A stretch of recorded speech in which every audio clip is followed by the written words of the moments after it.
You ever, fight a chimp, Josh? I can't say I have now. Well, welcome back to the official GeekSpeak Podcast. I am your host, Sean, and joined as always is my co-host, Josh, perfectly whelmed Rudy Rudolph. This is the podcast where we watch movies, make movies, play games, and more. What else can you ask for? Every episode, pretty much, we'll be going to a different Disney Channel original movie, or DCOM for short, and we'll see how in a short period of time the biggest media company on earth caters towards solely children with a large sample size, and we'll see quality changes, etc. That is not today. That is next episode, because we're finishing up our catch-up time as of today. It's crazy. I am in a closet right now recording in my new apartment in California. If you listen to the last episode, my audio had very well or reverb to it than Josh's did. That is because I was recording in my kitchen, not ever having done it in there before and not knowing how to best make it sound good. I am now in my apartment's closet because it's not echoey. So this is our year in review, and yes, it is currently February 16th. This is normally a month earlier. Again, I moved across the country. Things changed. It's fine. So pretend nothing this year has happened yet. Nothing has all has happened. Ant-Man definitely hasn't come out today. Next episode is our Quantumania episode. It is on when we get to our most anticipated movies of the year.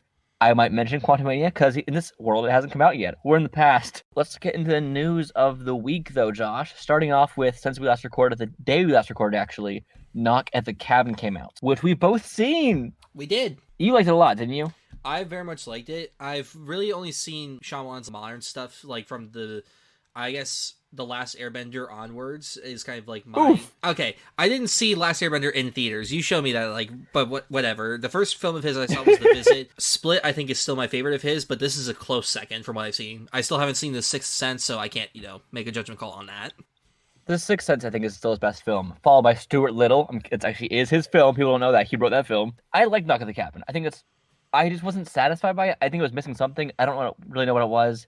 It was a very literal and straightforward story, and it's simple, and I think it could have had a bit more of something. It's the only time I walked out of the theater with a Shyamalan wanting a Shyamalan twist. I was actually happy that there wasn't a twist to it. It was good. I had fun, and if nothing else, I killed 2 hours of my day. So great review. That's always a good thing. I really love the performances overall. Dave Bautista was amazing, but I will say the news for this movie, besides it coming out, is that it finally dethroned Avatar: The Way of Water at the box office. During The Way of Water's 7th week, it got dropped down from the #1 spot. I would have preferred it if Plane had done that, but, we don't live in a perfect world. We'll get to Plane news soon, Josh. Yes! We have Plane news. I'm happy we have Plane news. But also the Super Bowl happened, Josh. And we got trailers. What did I say last time? Trailers in the truck going by with the wheat farm. Woo woo. Toot toot. I don't remember what we said last time. It was something like that. Yeah. If you're new to the podcast, thank you all for listening, by the way. We much appreciate it. And there's also timestamps down below to skip around anything you want to listen to specifically. And this podcast is chaotic. We're just two idiots who love pop culture. That's kind of the gist of the podcast. If you like listening to idiots be idiots, then we're the idiotic podcast for you. Yep.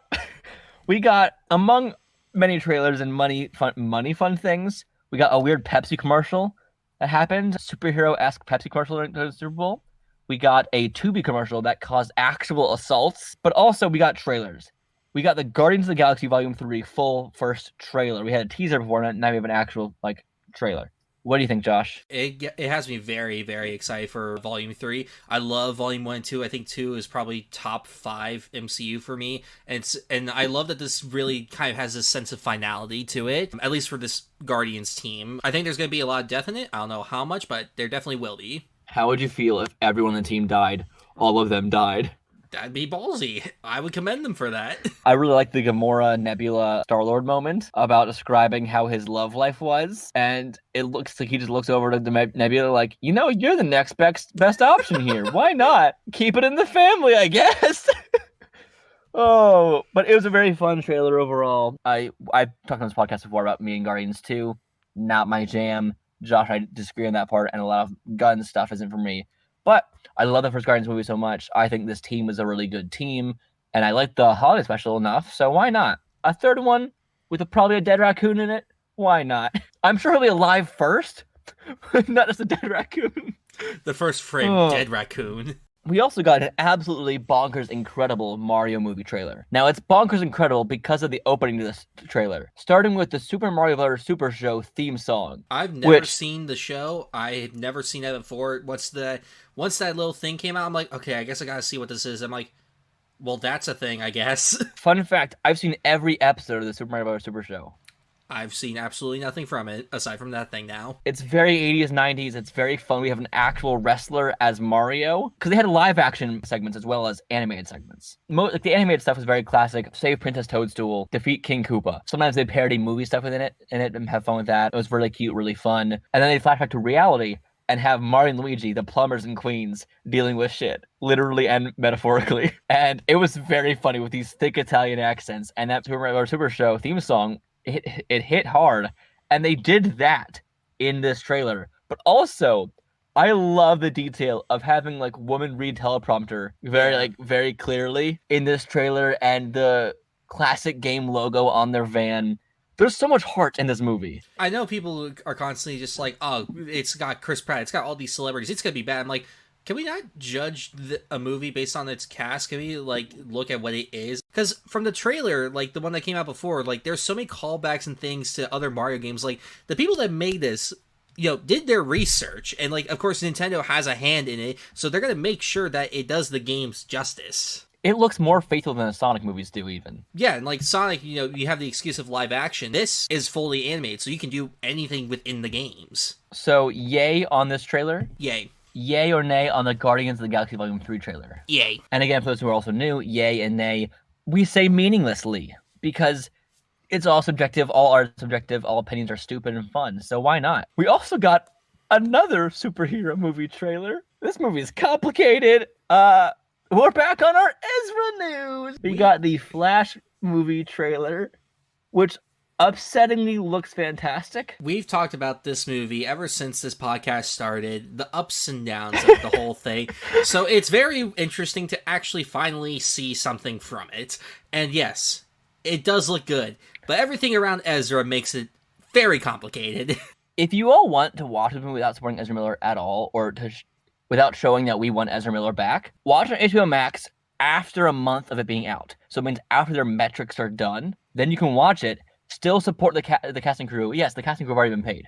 That's not the issue to me. I like to see movies like this because, for instance, I'm a filmmaker, and so is Josh. If we worked for months and months and months on a film, say we did visual effects, and then no one ever got to see it because of one actor, that would really be shitty. I got paid, but I also would like to see the world to see my work. That's part of what being an artist is, and I don't want Ezra Miller to ruin that for everyone's hard work, for Michael Keaton and Sasha Calle and Annie Muschietti and the DP of this film and the entire crew.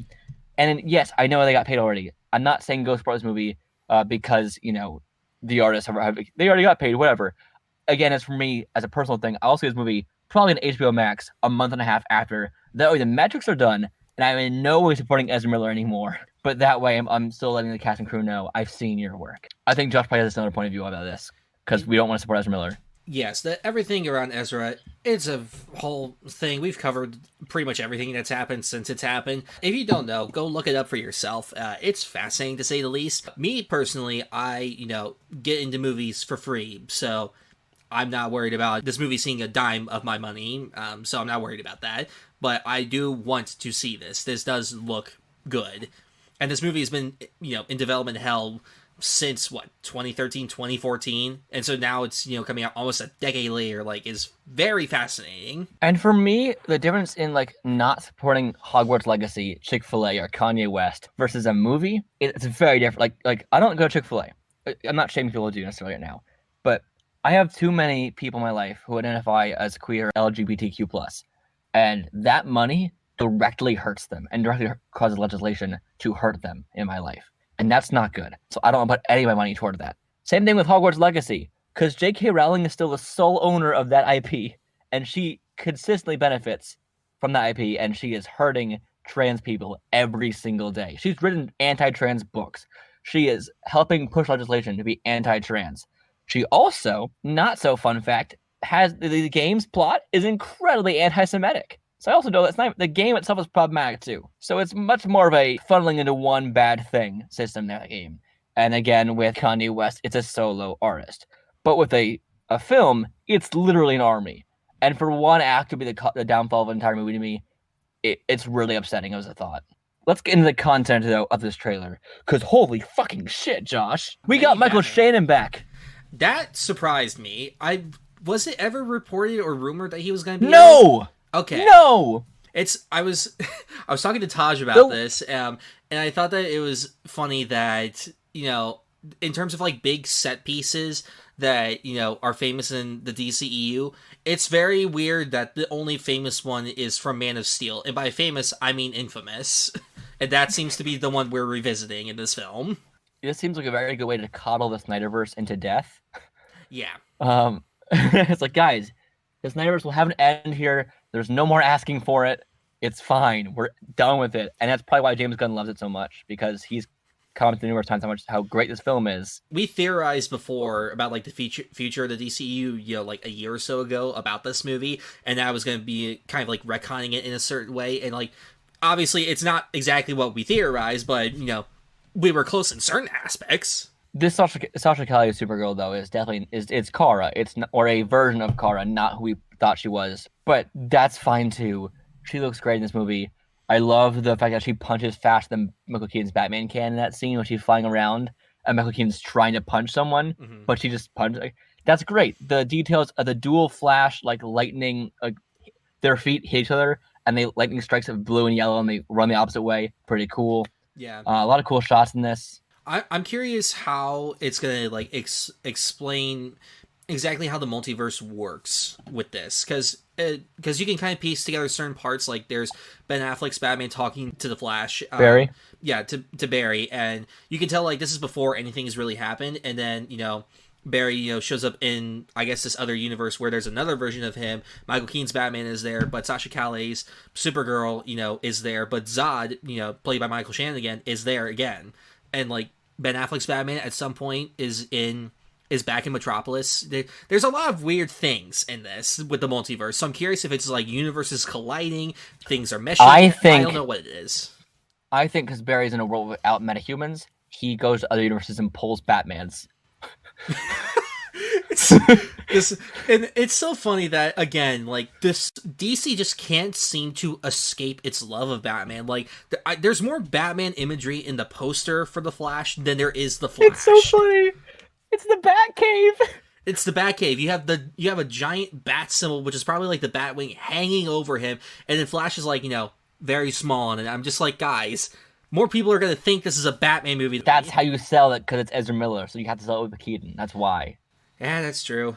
I also don't know how much. I think Affleck might just be just in the beginning / end scene, or beginning part of the movie as the original DCEU world version. But also we get blue and gray suits, numerous blue and gray Batman suits. It's so fun. Blue and gray. We haven't seen that in quite a long time in live action. What if Keaton here is Thomas Wayne instead? They just pull that shit. Oh, that'll piss people off so much. If Keaton is Thomas Wayne Batman and not actually like 1989 Batman, I would fucking love it, and I'd laugh so hard. I'm gonna give it an A because Ezra Miller's face is all over this, and there's two Ezras.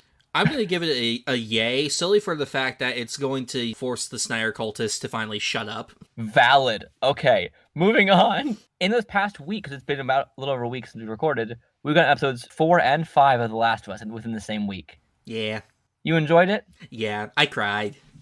Me? No, I didn't. Did I cry? No, I got sad. I like the big boy. That's all I'm going to say about that. Oh. You know what I'm referring to. And we will do a full season recap on The Last of Us when that show ends. But I just want to say 4 and 5 were cool episodes overall. Yes. I still love the season finale comes on during the Oscars. So I know what I'm watching that night. Yay, on episodes 4 and 5 of The Last of Us. We got the same week. Indeed, yay. We also get the Ben Stiller triplet movie. Ben Stiller? Yep, that's the word I'm using today.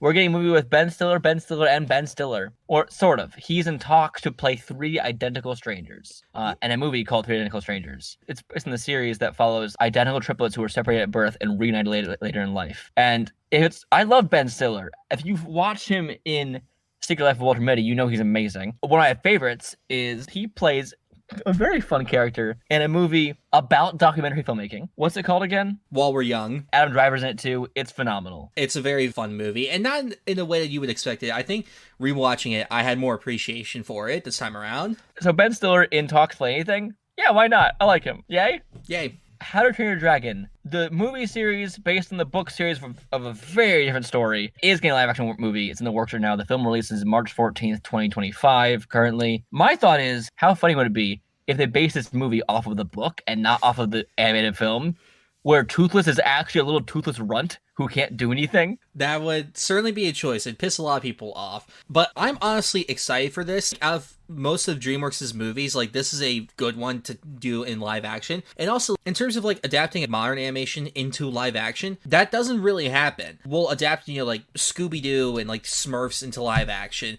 but those were cartoons from, like, the 60s. Like, no one really cares about that. Now, hold on. People don't care about Scooby-Doo? You know what I meant.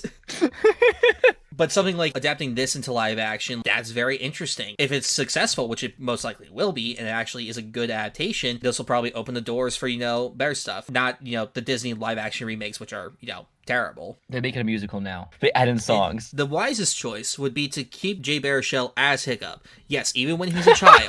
Because no one can do his nasally voice like Jay Baruchel can. I give this a tentative yay. It is, I think, one of the best trilogies of all time. The number 2 in that trilogy is probably a favorite animated film of all time. So it's really, really hard to... It's really cool seeing movies that are geared mostly towards children, but also families, that actually have real stakes and loss and consequences and natural consequences of your actions. And people act in realistic ways, and it's really fun to see. But they also could make it so maybe a little bit more adult than we got in, in the movies. Who knows? Yeah, I think that they should keep leaning into making an actual PG movie, like where parental guidance is suggested, because, things happen. Not super intense PG-13 violence, but, like, make it like Pinocchio's PG, but it is meant to be that. So, like, I would love to see something like that for this. It also makes me happy the director of the trilogy is directing this live action version. Oh, really? Yes. Then I'm okay. Hard yay then. Bring back Gerard Butler as Stoic the Vast. He would need to be very big, though. You can make him less vast. Neil Patrick Harris is Gobber for no reason besides singing and dancing now. Gobber is supposed to be gay, so cast a gay actor.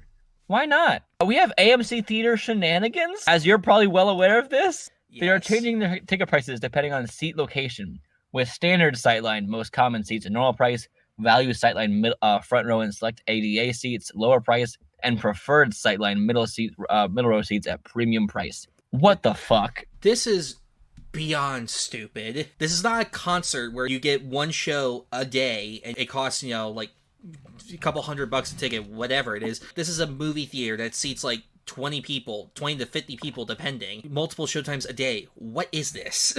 It makes no sense. Nay. It's going to piss people off. You tell people, like, oh yeah, you sit here, it costs, $10. You sit here, it costs $25. Like, no. And then people find out they're sitting, like, in the front row. They're gonna be pissed. They're gonna demand refunds. Like, no one's going to, be like, oh yeah, happily sit here for cheaper.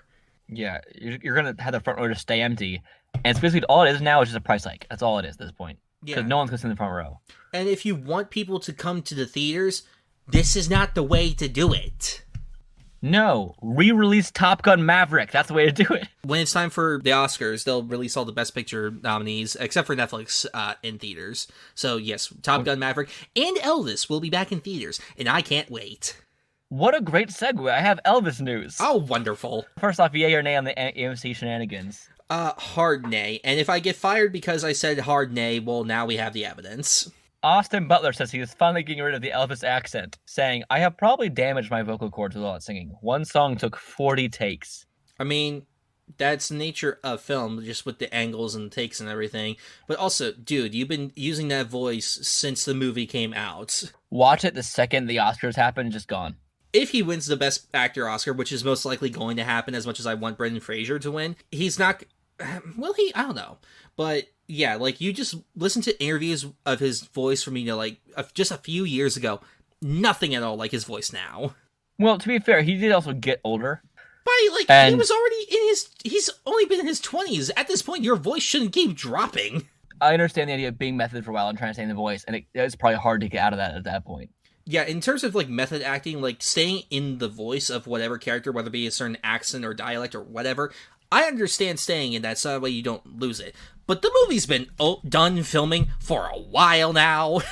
Right, but he said before he doesn't know what is or isn't his voice anymore. It's hard to know. And oddly enough, we have more Elvis news, but about different Elvis. Is this what I think it is? The first trailer for Agent Elvis, starring Matthew McConaughey as Elvis, released, and the movie releases on March on Netflix. Have you seen the pictures and stuff, the posters and stuff? Yes, I have. McConaughey as Elvis, voice-wise, makes more sense to me than Austin Butler does. Yeah, like that, as a casting choice, that makes sense.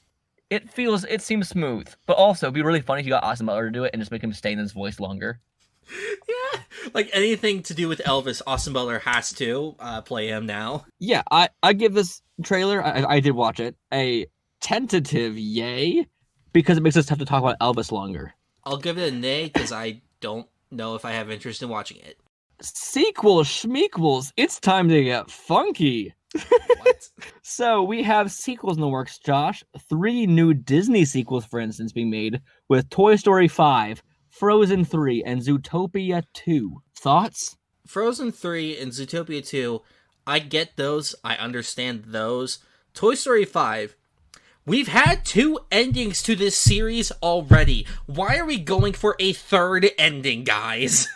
Correction. We've had Buzz's ending. We've had Woody's ending. Now it's time for, I don't know, Slinky's ending. What was Buzz's ending? Sorry, Andy's ending and Woody's ending. Now it's time for Buzz's ending. Well, considering everything with Tim Allen, probably best, or, just don't make a 5th Toy Story movie. Recast just Buzz with Chris Evans now. That's what I'm saying! Oh, that'd be really funny. I give the Toy Story 5, Frozen 3, Zootopia 2, overall a yay, because it's funny watching the internet get mad. Yeah, like, it's Toy Story 5, it's gonna make money. It doesn't matter the quality of it. I like Toy Story 4. I think it's good. Toy Story 3 is still a perfect ending to that series. But, it's a movie about toys that are coming to life. Why are we getting so pissed off about it? Bring Megan in Toy Story 5. Now that's a moneymaker right there. Megan and Chucky just have a horror toys version. See, I don't like Frozen 2 that much. I think it's fine. Frozen 1 I think is fantastic. Zootopia I thought was fine. I don't think it needs sequels necessarily, all these things, but you know what? I like chaos, and it's never bad to have more art. Frozen 3, I think that it would be interesting to see what else they can do in this world. And Zootopia 2, I want to see more of Zootopia. I want to see, how creative this whole universe is and everything like that. Frozen 3 is just the Trolls movie now. No. Let's not do that. We also got more Schmequels coming with a plane Schmequel. Yes, we're getting a sequel to the plane movie, Josh. It's called Ship. Wonderful. Genuinely, Plane is fun. I honestly think it's good. And for another film, this time set on a ship, focusing on Mike Coulter's character, why not? Give me more bonkers action. Plane is honestly good. I say go see it. They missed an opportunity, though. The sequel could have been called Train, and the third as Automobile. Thank you! I'm not the only one that thinks this! Also, another Schmequel sequel is I Am Legend 2.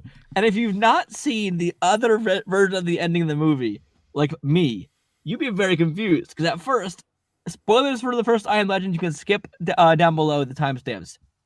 In my eyes, he fucking died. In the world's eyes, he died. It's okay.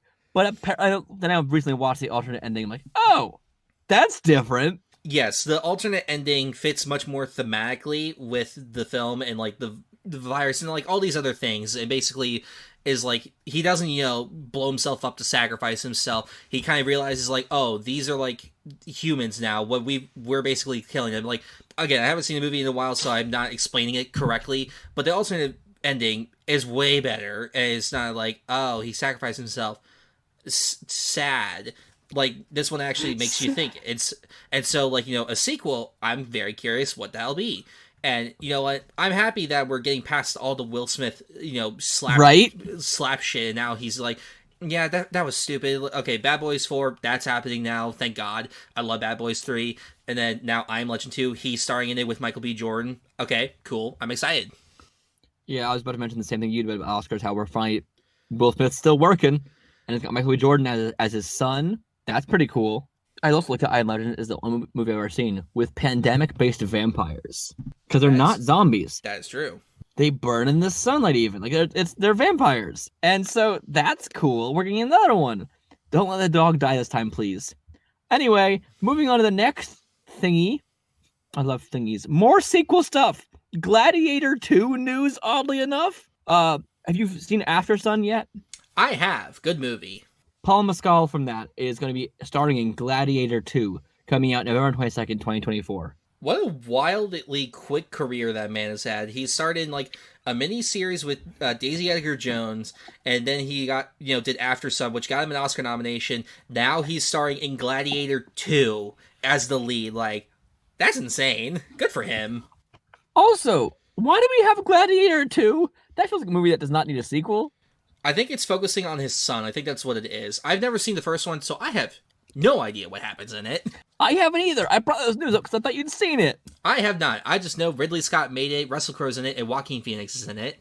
Well, Josh, we also have game-related news. You've played a few games in your time. I have a few. So there's a game you haven't beat yet, and it's called The Legend of Zelda: Breath of the Wild. This is correct. We also now got a full kind of trailer for The Legend of Zelda: Tears of the Kingdom, which is a sequel in the way that Majora's Mask is a sequel to Ocarina of Time. Same style, same kind of world environment, but honestly, all the Zelda games are sequels or prequels because it's all one very fun-looking timeline.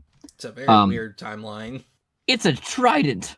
It is. It's got the death, you got life, death, and child are the three options. Have you watched the trailer yet? Yes, it is very good. I am excited for it.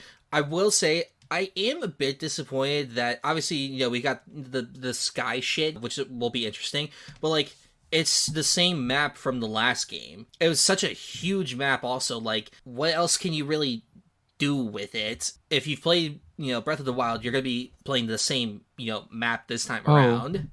Oh, Josh. What? You haven't played enough Zelda games. Majora's Mask and Ocarina of Time are also similar maps. It's just, you'll probably be playing, technically, almost all Zelda maps are technically the same map because it's almost always just Hyrule. But it's going to be a way, it'll be new places on the map, it'll be new design choices. Think of it like New York City in an Avengers game versus New York City in a Spider-Man game. Like, it's the same base place, but they make a lot of different changes to it. I am so excited. I love Zelda. And Link. Not just Zelda. Zelda is not the main character. People keep thinking, still, in the year of our Lord, 2023, that Zelda is the little green boy. That's not accurate. Well, look, if you've never played the games before, and every single game in it is called Legend of Zelda, your brain's gonna be like, oh, that's Zelda, the character that's on the box. All of them. Look, it's an interesting naming convention. I'll give you that. But Little Green Boy is the best boy, and he is not Zelda. Why is it not called The Legend of Link when he's the one that does all the shit in it? Because they're about the Legend of Zelda. It's about Zelda and her mystery and what she's. Oh, it's like I don't have time for this now. Okay, I would go off way too long about this. If y'all want a little mini episode of me just ranting to Josh about this, email us. I will make that a 3-minute episode for you all. And Josh would love it. Email us at podgeekspeak@gmail.com and make me do this to Josh. Make me torture him with this. Did you know, Josh, we got a Ted Lasso teaser? Yes, I did see that. It looks the same. So cool. I like that they said season 3 and not like the final season. It's been like rumored and weirdly said that this might be the final season. And typically if it is a show's final season, the trailer will say, the final season. So it gives me hope that the show is going to go on for longer than 3 seasons. And if not, it's still a good show. So far, do you have a yay on the plane sequel ship? Of course. It's a hard yay. Yay or nay on I Am Legend 2 with Will Smith and Michael B. Jordan? I give a yay. I'm very excited to see those two work together. Yay or nay on Paul Mescal joining Gladiator 2? I give it a yay. After Sun's very good. You should all see it. Yay or nay on the Zelda trailer? I give it a yay, but I'm also giving it a nay because it reminds me I had to beat Breath of the Wild. And Again, pick one. Look, if you say that it doesn't matter, I will say whatever I want. I give them all nays just to piss off Josh. Anyway. You're giving a nay to Tears of the Kingdom? It's tears, mind you. It's tears. Tears. Tears. Tears. Think about it. The sky is torn apart. Yeah, it's crying. It needs help. Oh, we got a Little Mermaid teaser. Did you watch it? It was short. I've seen the images. It looks bland as shit. I do not care about it. Like, I really bet that Halle Bailey does a great job in it. The cast probably all does a good job. But it's going to be the same damn thing again. And it's going to look Josh, infinitely worse. We agreed, both of us, to watch it day one to piss off the racists. Yes, I'm going to see it. I never said I wasn't going to see it. I'm just not going to be happy about seeing it. Because it's another live-action remake, and I don't want these. I like good singing, and she's got a good voice, and I like water, and the water's pretty. Yay for pretty water and pretty voice. Yay for pretty voice, nay for murky, dirty water. Look, after seeing Avatar with, very bright, colorful water, and then, like, Black Panther, which, was in the depths of the trenches where, there was, like, no light to get in, it seems weird that they went with option B, yet they're in the same, areas as, like, Avatar was with its water, so it doesn't make sense to me. We have Deadpool 3 villain casting with Emma Corrin. Fuck, my brain just completely blanked. Hold on. Let me phrase that again before I fucking make things worse. Okay? I believe she is Princess No, back up. So we have Deadpool 3 villain with Emma Corrin of Pennyworth fame.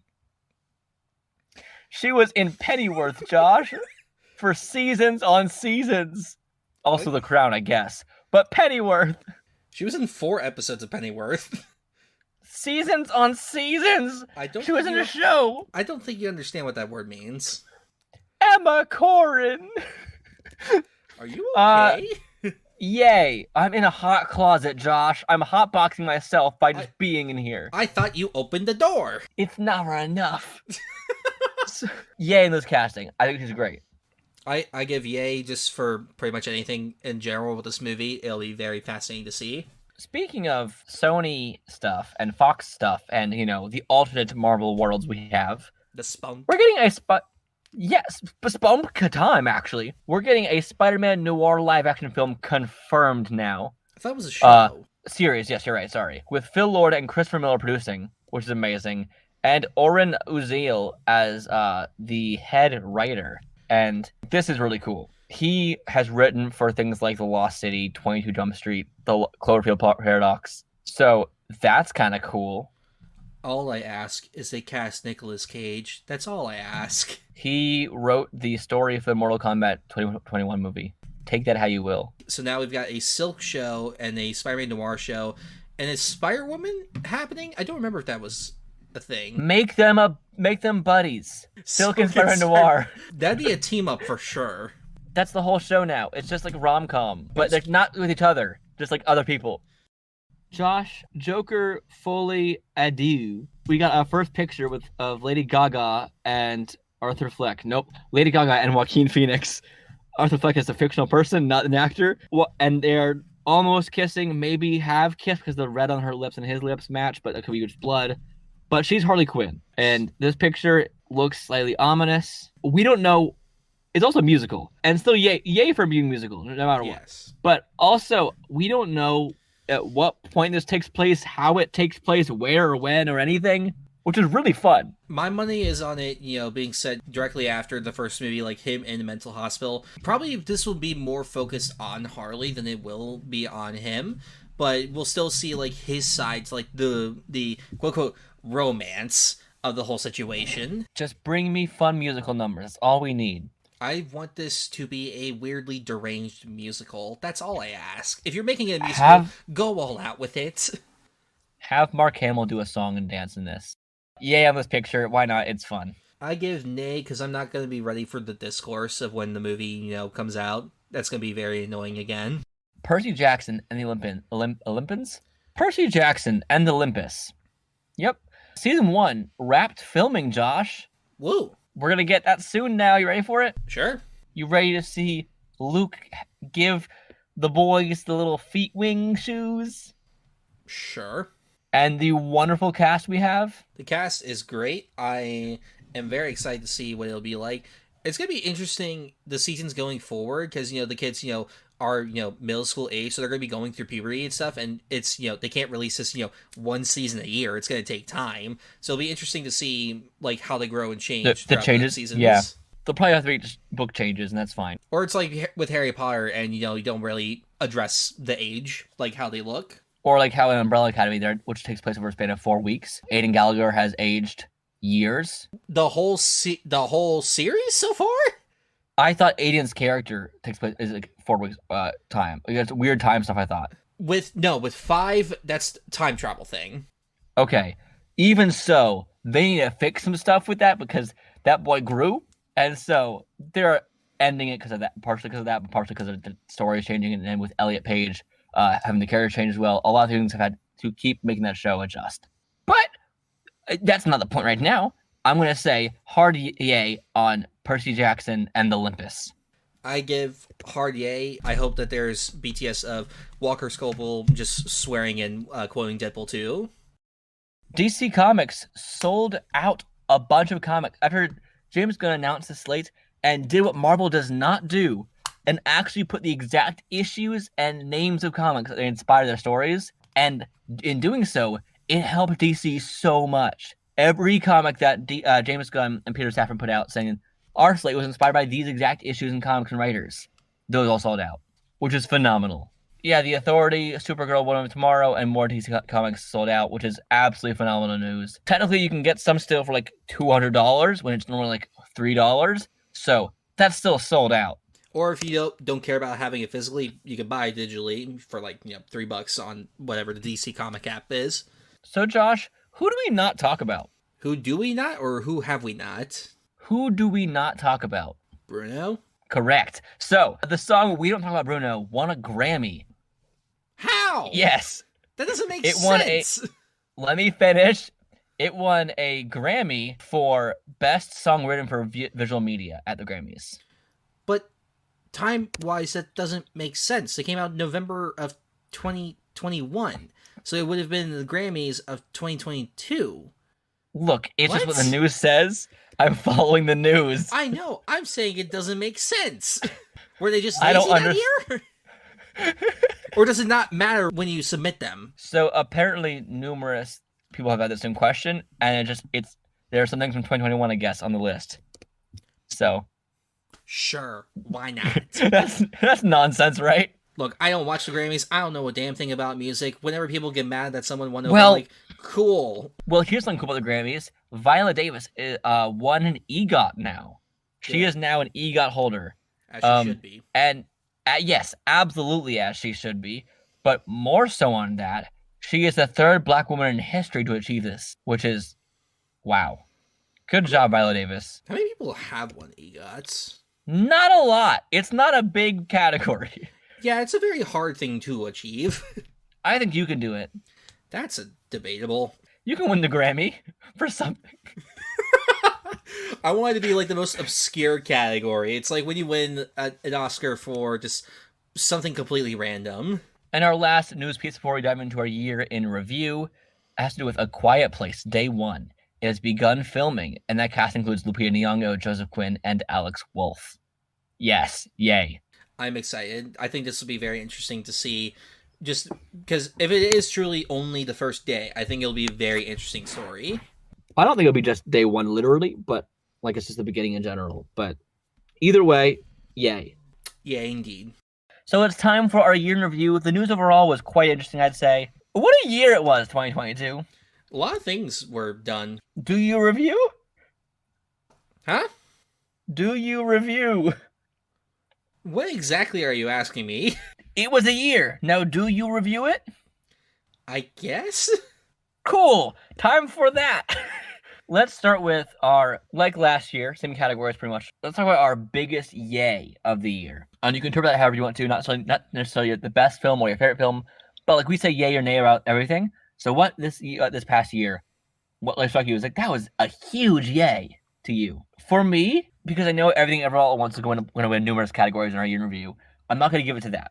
That is a big yay. Don't we all know that? But honestly, The Fabelmans just hit me.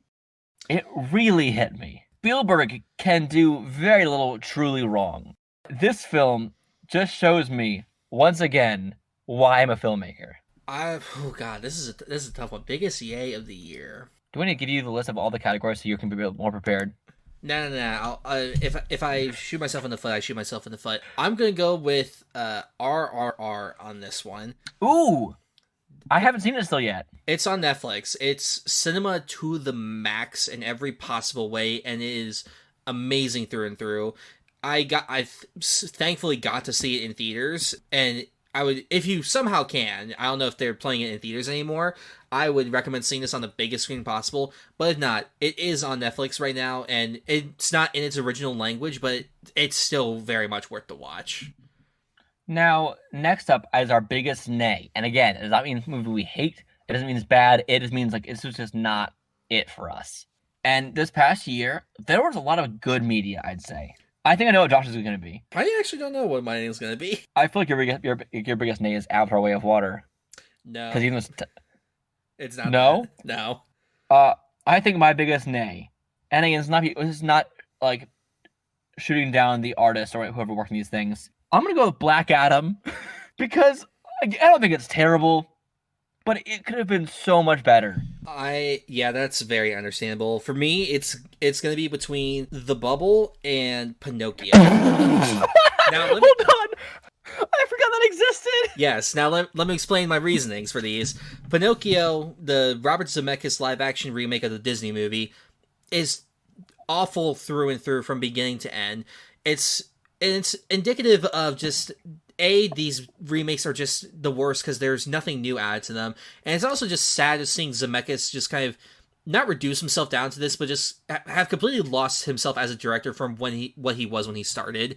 And then The Bubble is just, it's got such a ripe premise for some really funny stuff. It's basically this big budget Hollywood studio is trying to make this big movie during COVID, and it's about, this group of actors and stuff living in the bubble, like, during the filming and everything.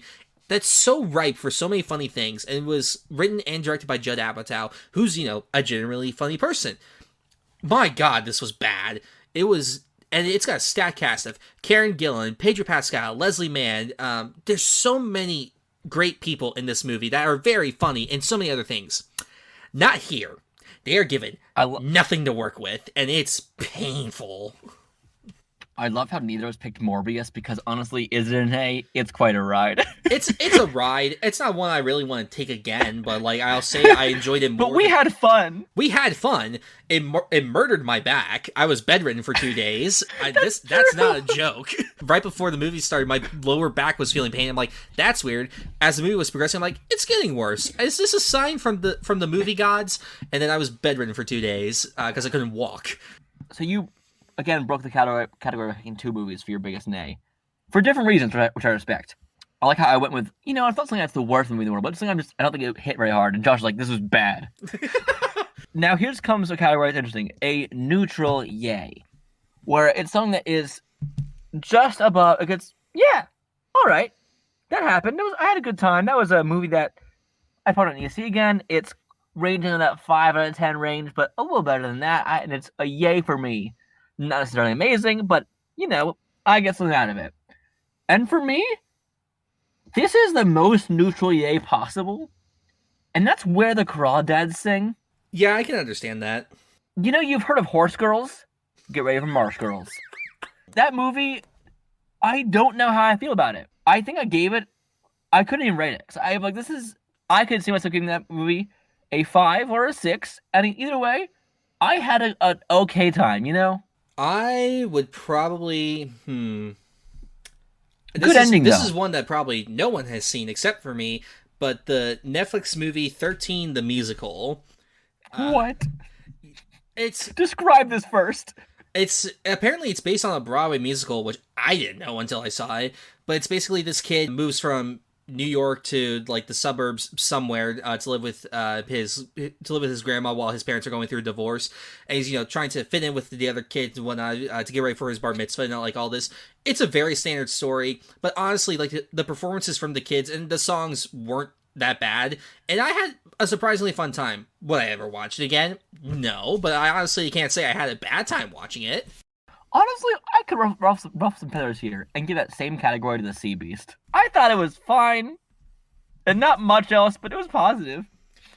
Everyone's loved it. I'll add another thing to it. Going back to like way in the beginning of the year, Moonfall, a film everyone forgot about. That's a neutral yay? It's a neutral yay because it's bonkers insane, like classic 90s sci-fi shit for like the first half, and it's so much fun.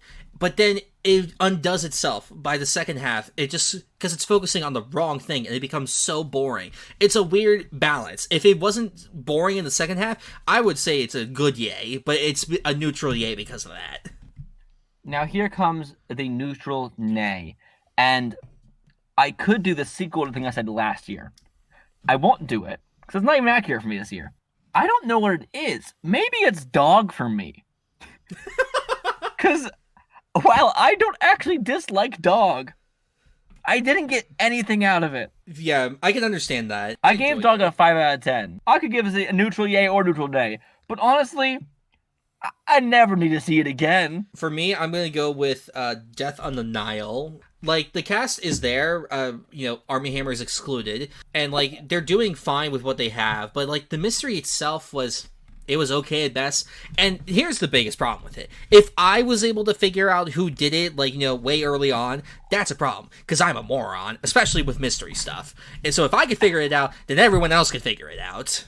But overall, it's fine. I would never want to watch it again, so neutral nay. That's our yays and nays. Do you have a, like, almost highest yay for you? An almost highest yay? Yeah, I'm just curious. Like, we said our biggest yay, but do you have one like that's almost that level, but it didn't hit it yet? I mean, of course I want to say everything everywhere, but I know we're going to have other categories where I'll say that. Babylon for me. It'd be between Fabelmans and Babylon.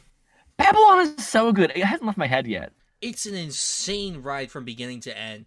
Like, I saw that Christmas Eve, and I was just like, what a great way to spend this day. Now we get to our best movie villain of the year. Now, is it the Big Bad Wolf from Puss in Boots, whose death? I don't know. Is it Mankind in All Quiet on the Western Front? Is it the Hunters in The Sea Beast, A lot of options here. Is it the Hocus Pocus Wishes again? Because that happened again? Hocus Pocus 2 happened? I didn't even bother watching that one. I wouldn't say Corey or Michael in Halloween Ends as the best movie villain. I'm going to say probably... Ooh, would you count the monster in Nope? I mean, technically, yes. Morbius, guys. Morbius is the best movie villain of the year. I think for my answer to this one, it's between a few. Like, Riddler's up there, honestly. I like Riddler a lot. From the Batman. Elizabeth Olsen as Scarlet Witch was really good in Multiverse of Madness. But I would say for the best movie villain this year, I'm going to go with the father / the mother in Barbarian. That one's not a bad choice.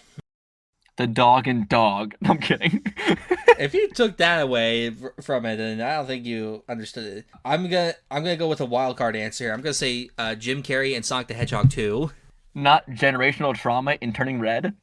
Look, that's a great villain, but I mean, you only get a wild Jim Carrey performance these days, like, not that often. So I'm gonna go with the wild Jim Carrey performance. Also, I'm gonna say this right now, not the best movie villain in the world, but I definitely liked the villain in Uncharted. I thought they were good. I'm not gonna say who it was because if you haven't seen the movie, it's a good little thing to do. So yeah, villains this year were a little all over the place, but Jim Carrey's a good answer, I'd say. And honestly, you could technically go with Knuckles for half the movie. Now here's what you're gonna hate: best musical or music biopic. Why are you putting those two together? Because I realized Elvis I'm like, this doesn't fit the category of musical, but if you want to give Elvis a best of anything category, you can here. Definitely not Disenchanted. I hate that movie. I kept thinking the Sea Beast would start singing. I'm going to give this, even though it's not technically a musical, it is a music biopic, I'm going to give it to Weird. Great choice. Because Hocus Pocus 2 also technically falls in the same category of musical because it's a jukebox musical for some reason. But there weren't a ton this year. You saw Matilda. Yeah, I'm stuck between Matilda and Spirited. Those are both really good. I think I like Matilda just a bit more than Spirited. So I'm going to go with Matilda the musical, but Spirited would be a close second. Now, here's a very fun category. because this can be all sorts of different ways. This is a new category this year. Most unhinged movie experience. Most unhinged movie. Ooh. Because Babylon could be up there. Unbearable Weight could be up there. Everything Everywhere. Heck, I can go with the Dumbledore movie because it was nonsense and there was fun crab walking. But it's wherever you want it to be. For unhinged, Sonic 2 is pretty unhinged. But I might go with Bullet Train. It was Chekhov's gun, the movie. Everything was unhinged in that movie. The whole you're Percy kind of thing. Or you're Thomas, whatever it was. The Thomas Tank Engine parts were great. I'm going to go with Minions, The Rise of Gru. I went to take my little brother to see it. I was not expecting to have a fun time. It's so insane that I had no choice but to laugh. It was great. Now, is it a genuine great? I don't know. Did I laugh my ass off the whole time? Yes, I did. Now, what is the weirdest movie of the year? I might give this one to Everything Ever All at Once because I don't know how much more weird you can get. I know Weird came out this year as well. You could give it to Weird. Nah, that's too easy. I am giving it to Men. That movie. Oh my god. That third act. My god. I to this day can't get it out of my head. And that's not a praise. That's a bad thing. I wish I could burn it from my head. If you don't know what the third act of Men is, I don't think I can describe it on here. I'm not going to. Just know birthing happens in ways you don't want to see or would expect. And that's all I'm going to say. Weirdest movie for me, I think it's probably still Everything Ever All at Once. I mean, it's pretty weird, right? Oh yeah, there's a hot dog hand universe. There's a butt plug trophy. Now, for you, what was the most fun game experience you've had this year? My answer is easy, but it's a dumb answer because it's not really from this year. Aha! I get to cheat with this one. The Last of Us Part 1, which is the remake of The Last of Us. It was very fun to get to re-experience that game again. Now, my answer, I haven't played games that are new from this year. But I played a lot of Mario Party Superstars this year with my girlfriend and my family. So that had been fun this year for me. Would you say it's better than Super Mario Party? Yes, because the dice aren't weighted like they are of the characters. You will have more fun. I think when you come visit me, you'll have a lot of fun with this one. Would I win, though? I'll throw on the CPUs for you on easy. I got you. Every time we play with the CPUs, I lose to said CPUs. Okay, I'll put them on master mode and we'll both lose. Last year we did the 2021 Disney Plus shows. This year, what out of the 2022 streaming shows has been your favorite? And I might go with Stranger Things season 4 for this one for me. Because I had a lot of problems with it, but I had a really good time watching it. Actually, I'm saying She-Hulk. She-Hulk's my answer. I'm gonna go with Sex Education season 3. Because that came out like around the beginning of the year. I've not watched I love that an show. episode of that show. Good. You should. It's very good. It's very sexual, obviously, but it's also very British. I don't know what those two have to do with each other, but I just thought I would mention it. But yeah, I think Stranger Things season 4 is great. There's a lot of good TV this year, actually, that I have watched. And I'm currently watching The Last of Us, as you know, this year. So next year, that might be on our top of our list for that category. Now, Josh, top 3 fave non-superhero movies this year. Everything Everywhere, Fabelmans, and Babylon. You can't take my exact answers. I made a video about it before you did, so ha! I'm actually not taking your answers. I'm going to go Everything All at Once, The Batman, and The Fabelmans for me. Oh, I said non-superhero. Never mind. The whole point of that. You know what? I might throw a curveball. No, we have the exact answers. You're right. We have the exact same answers to that one. Top 3 non-superhero movies are easy for me. I think those are the 3 best of the year. Now, top 3 favorite superhero movies. This one's more complicated because there were fewer this year than there have been other years. We had Morbius, Doctor Strange in the Multiverse of Madness, The Batman. I even count Sonic 2 if you want to. League of DC Super Pets came out this year. We also got Black Adam and the Wakanda Forever and the Guardians Holiday Special and Werewolf by Night. I'm going to give this to, for me, Werewolf by Night, Wakanda Forever, and The Batman. I'll go with The Batman, Wakanda Forever, and Rise of the Teenage Mutant Ninja Turtles, the movie. I thought you were going to go to Doctor Strange, genuinely, just then. I really like Multiverse of Madness, but that Turtles movie, like, I'm still shocked at how fantastic it is.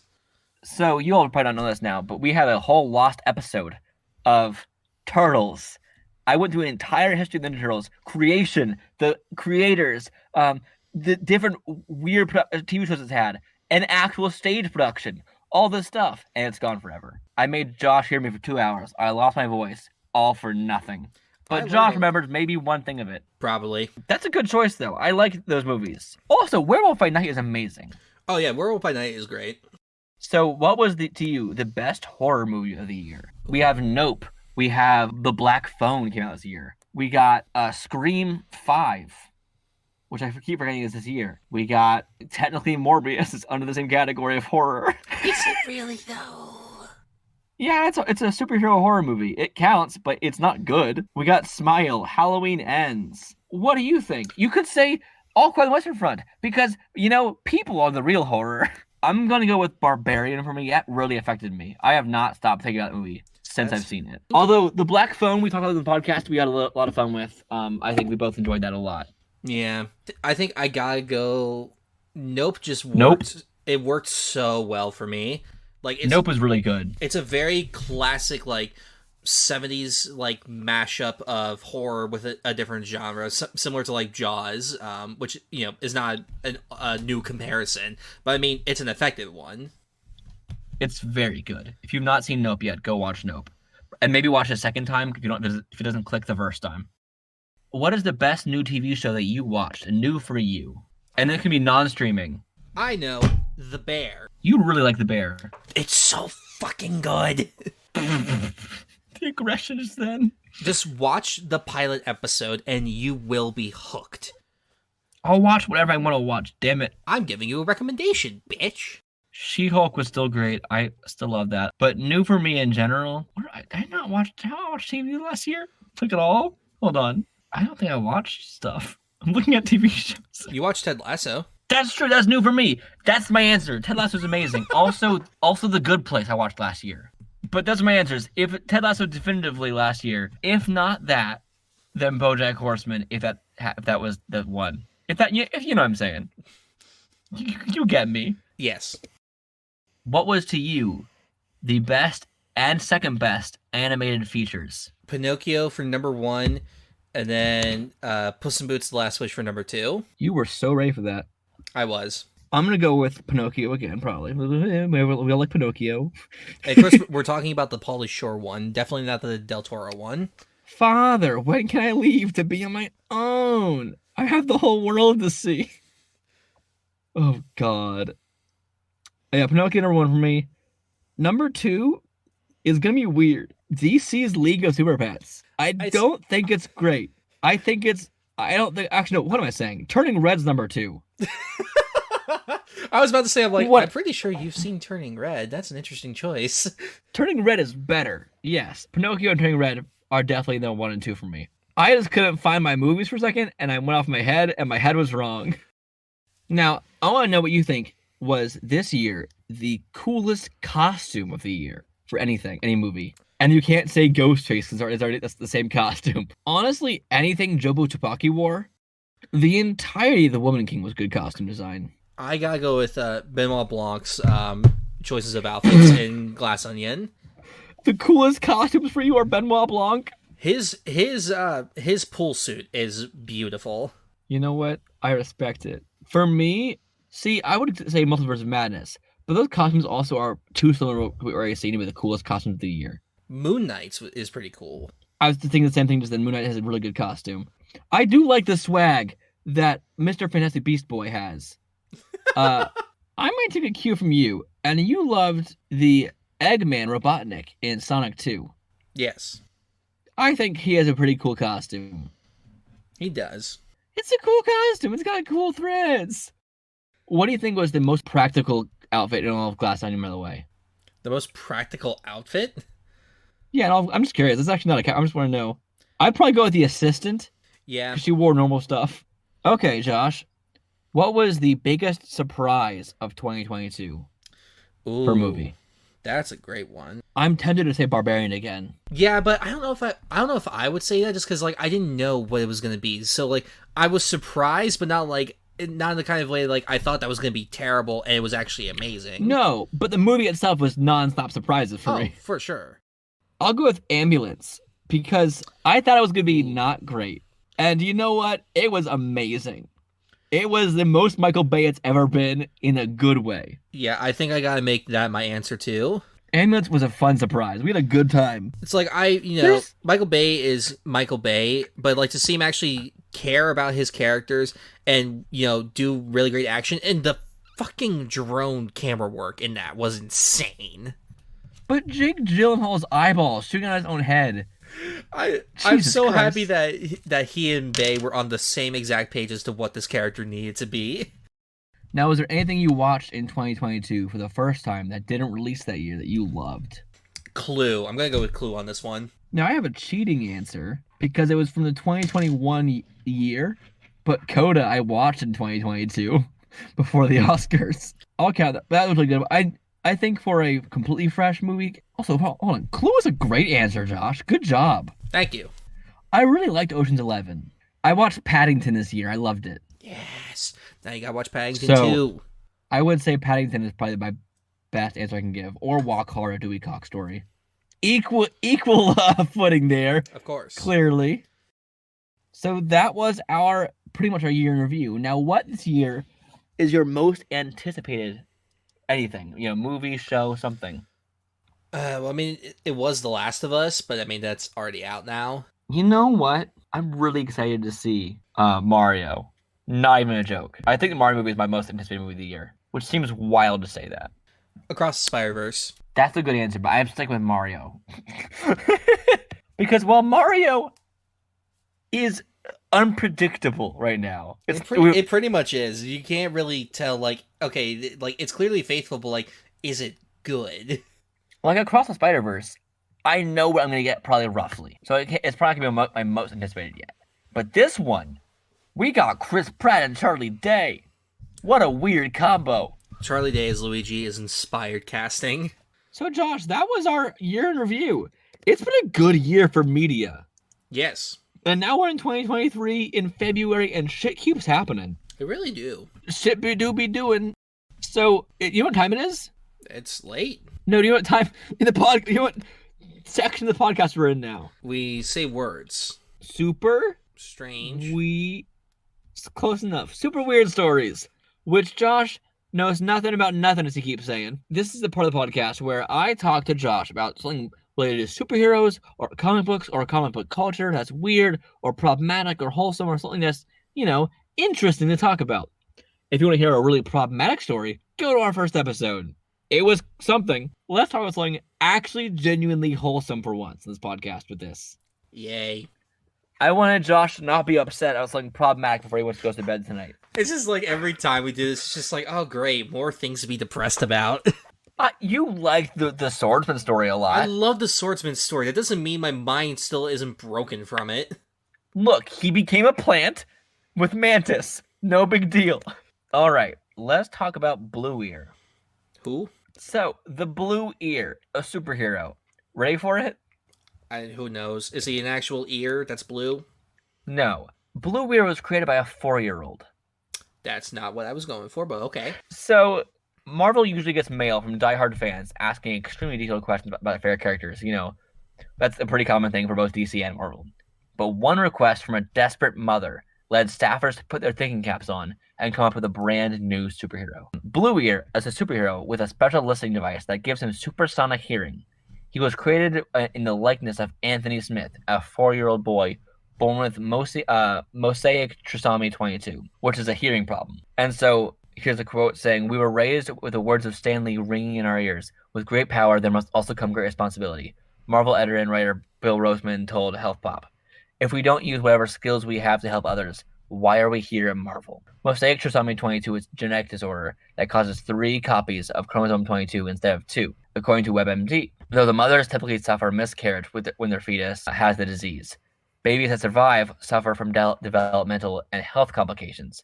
In Anthony Smith's case, he has a hearing problem that requires a hearing aid, which he and his family call Blue Ear because it's a blue hearing aid. One day, Anthony told his mom that he had no longer wanted to wear it because superheroes don't wear blue ears. She told us about to Marvel, and frustrated, she emailed Marvel's general mailbox, where Roseman read her plea. He decided to send her a note and an image of Hawkeye, a hero best known for being on the Avengers. He told her to say to her son that the character lost his hearing at one point of his career, and he was still a hero, which is also really fucking wholesome. And true, people don't know this, and they touched on it in the Hawkeye show, which I loved. Hawkeye is a deaf superhero, and as a fellow parent of a toddler, I can only imagine her situation. Not me, I'm quoting. So I shared the email to the rest of the editorial, asking how we could help, wondering if there was any artist who would be willing to draw something for Anthony. Roseman told HealthBop by email. And just like when Captain America yells, "Avengers assemble," the squad quickly assembled of all Marvel team. Then, other members of the team decided to spring into action. Blue Ear was created by Marvel assistant editor Nelson Ribeiro and production artist Manny Medeiros, who dedicated their free time to the project. Ribeiro told HealthPop that Blue Ear was a superhero recruited to be part of a top super secret government agency called Intercom. His hearing device lets him hear an ant hiccup on the other side of the country, he explained. So very good hearing. Ribeiro sent Smith an image of Blue Ear using his device to hear people who needed help. Blue Ear invented the hearing device with his home laboratory, Medeiros added. He drew an image of Blue Ear in the likeness of Smith, standing with his friend Hawkeye. The Blue Ear, along with the other superheroes of Intercom, who are all special needs children, have banded together to use their newfound powers to fight crime and to teach the world that no matter who you are, everyone has a hero inside of them. While Blue Ear won't be in any upcoming Marvel comics because he's too busy paroling the city and listening for cries for help, he has been seen hanging out with Hawkeye. Roseman joked that Blue Eye sometimes stops by Avengers Academy, and a training school where Hawkeye teaches young heroes who may join the Avengers team. But Blue Eye only appears between the panels, Roseman said. He's crafty like that. So that's really, really fucking cool to me. That's adorable. Do you want to see a picture of Blue Ear? Sure. So first off, we have the original Hawkeye with Blue Ear image here, and then we have the actual comic panel that we now have. And since then, Blue Ear's actually appeared in the background of Marvel Comics, I'm pretty sure. That's cool. That's just amazing to me because they really actually cared. And why not throw in their character? Because you wouldn't notice usually anyway. Blue Ear, the character, is named Pedro Perez, and he's from Earth 616. And I love that. I love that so much. Here's proof, actually, because this is here from a comic panel, of him actually appearing in a Marvel comic right here. So Blue Ear still exists, and I love that. I want to give you a wholesome story about a kid who basically became a superhero in Marvel Comics canon. That's cool. I like that. And it's true. We don't have it's often hard, like seeing yourself, like not seeing yourself in media. I am a straight white man, so as Josh, we have not experienced it a lot in our lives. But people with disabilities do all the time. People with different races and cultures and ethnicities and genders do all the time. And it's really cool when you get to actually see yourself represented in your favorite media. Because now, superheroes do in fact wear blue ears. And I wanted to end the podcast with that note. So, Josh, where can people find you online? I'm on the internet places. The Instagrams at J_Rudy16, the Twitters at J_Rudy28, and YouTube at Josh Rudolph. You can find me on Twitter at The Theater Nerd, or Instagram and TikTok at That Nerd in Theater. Or you can email us at podgeekspeak@gmail.com or tweet at us with hashtag GeekSpeakPod or at GeekSpeakPod on Twitter. We will respond to all of your questions, quandaries, comments, concerns, whatever it may be. If you just want to call us both donkeys, we will accept it and hee-haw on the podcast for you. So thank you so much for listening to the podcast this episode. It's been really, really fun. And we are back to it again. Woo! Whoa. Josh is tired. It's about 3 a.m. for me. It's midnight here. So in the last episode I said we're 3 hours apart. I meant 3 hours time zones apart now. Not just 3 hours. We are about, 38 hours driving-wise apart right now. It's a bit of a drive. You can do it. No big deal. All right. Bye. Bye. Ow! Everything hurts, Josh.